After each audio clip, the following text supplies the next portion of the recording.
Alright, let's see what we got today.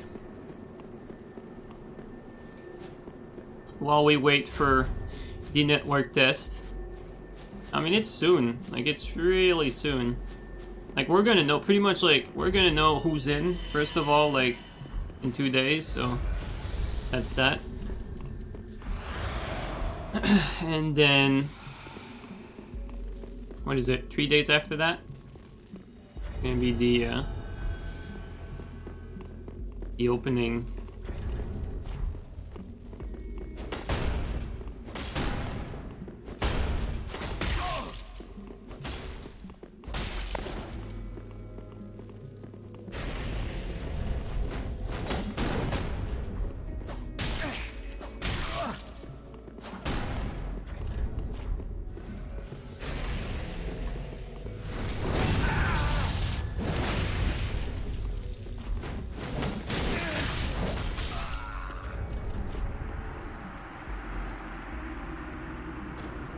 What's up, Mary? What's up, Briar?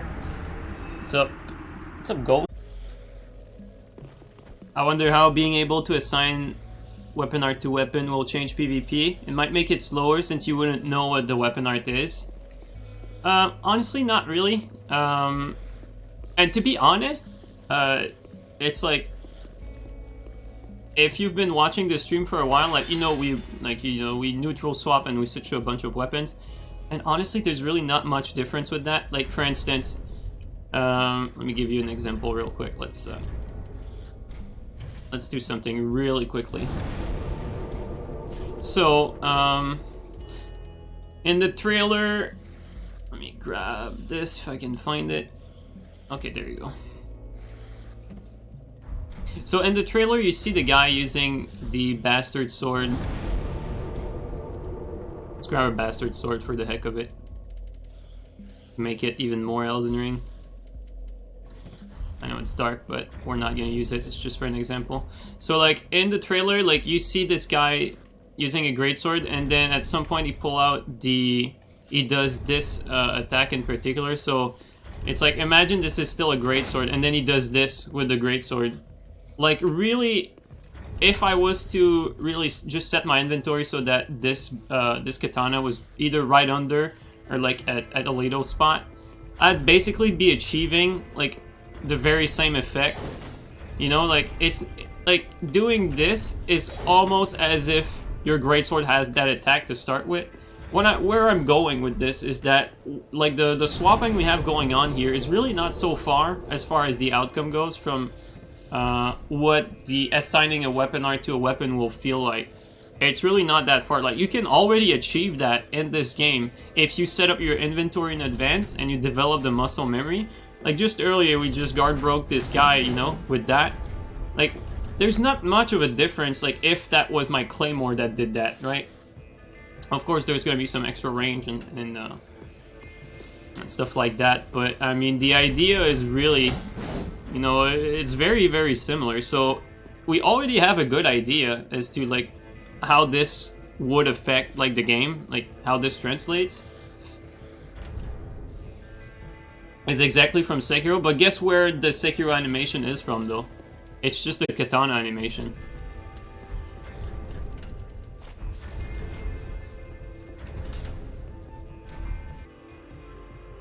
So that should give you guys an idea, like, as to what to expect. Like, as far as the assign a weapon, or weapon art to a weapon goes.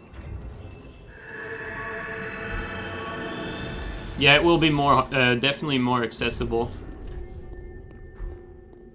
I don't know if I would call it noob friendly, since there's a lot of really good players that don't know or can't do that. So it's not even about being noob friendly. It's like, some people just don't have either their fingers are not just as fast as that, or they don't really have the incentive to try that, you know, the swapping stuff.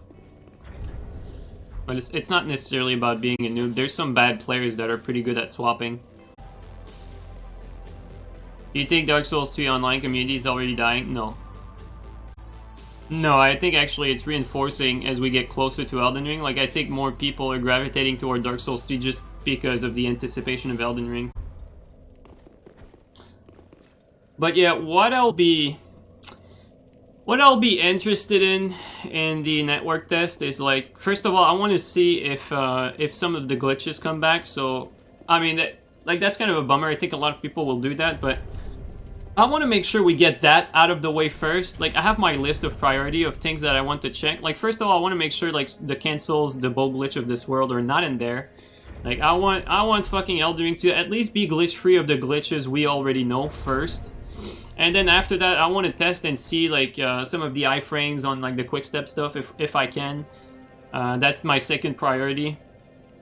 And then afterward, and, like, also in my priorities, I want to just see for myself all these new weapon arts and different attacks to see if we have more potential for viable weapons in general. I want to get, like, to me, the gameplay trailer gave me a general idea as to, like, how viable this weapon, this assign a weapon art to a weapon is. And so far, like, I'm only really seeing, like, weapon arts that would really be only be useful in, like casual PvP or noob slaying or PvE. Like, I'm not seeing anything where, like, a good player would be able to compete with, like, a curved sword, for instance, right? Like, I'm not seeing, and I'm not talking necessarily about, like, say, the twin blades that we saw, like, the weapon that looked like the sellsword. Like, what I'm thinking about is, like, okay, we saw the halberd, we saw the greatsword. Like, I did not see any, or we saw, like, the great axe. I didn't see any attack from those weapons that would change their position in a tier list, for instance.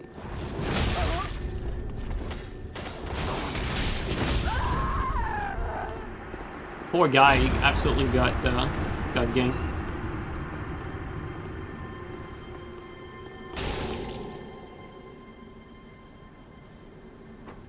Like, the stuff I look at, like, every time I see, like, a gameplay trailer, or sorry, not a gameplay trailer, a new piece of information for Elden Ring, I just take what it is there and try to compare it with what we have now. Did you not see the S-Stock weapon art on Lucerne? Yeah, I saw that. That's an S tier setup already. Because ultimately, my only real goal here is to have a game where, like, I don't necessarily want, like, to have perfect balance. Like, that's not what I'm asking. I don't want perfect balance, and I don't want, like, greatswords to be the best class in the game, or lucernes, or halberds, and whatnot. I just want each class to be a bit better balanced than it is in Dark Souls 3. Like, if someone of your same skill level is using a curved sword, you should have a pretty decent chance at beating them with various weapons, not just, you know, a weapon that's, like, also meta or a fast weapon. This is pretty much what I want. Like, this is my end goal. Like, this is the motivation behind, like, my mentality there. This is what I want. Each class brings something engaging and the fun to the table. Yeah, something like that. But not just for the fun and something engaging. I also want it to be, like, usable and useful. And I'm not even just talking about fighting tryhards or tryhards fighting each other. Like, at the end of the day, this also translates into, like, more casual players. It just really translates when you're fighting someone of your skill level. Like, when you're fighting someone when two players of a similar level are fighting each other, the weapon that has like the better moveset will win. And for now, like, the weapon that has a better moveset is always, like, the fast weapon that's, like, the PK, the fucking dagger, and all of that. And I'm not necessarily asking for daggers and curved swords to not be the best anymore. That's not what I'm asking, but I want to, like, I would want greatsword to at least, like, have a good chance at, like, at dealing with it.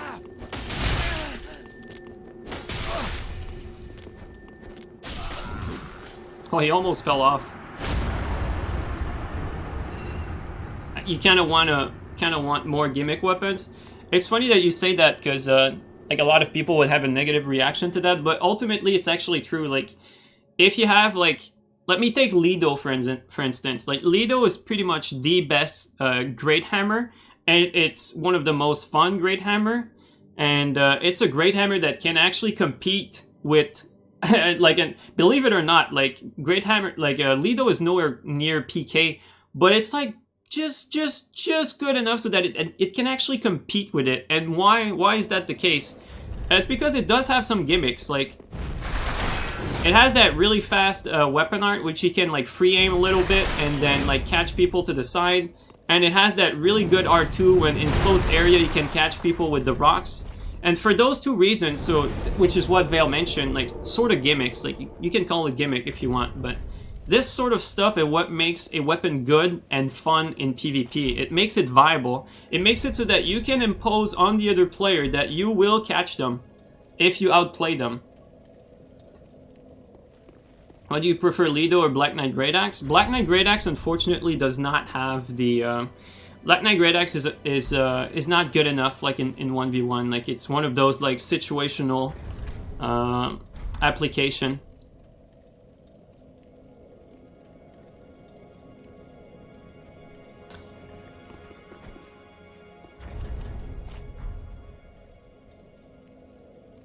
Black Knight Great Axe sucks two-handed. The Black Knight Great Axe is better paired, and like when we say better paired, usually that means the faster weapon is carrying the slower one.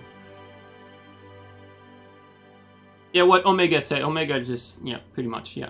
Pretty much what Omega is just saying here. Holy shit, I saw some frame drop here.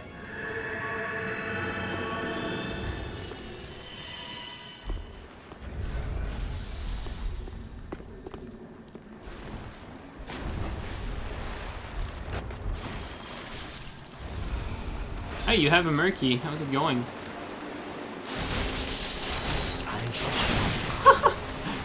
Beautiful. Nice fuck. Yep.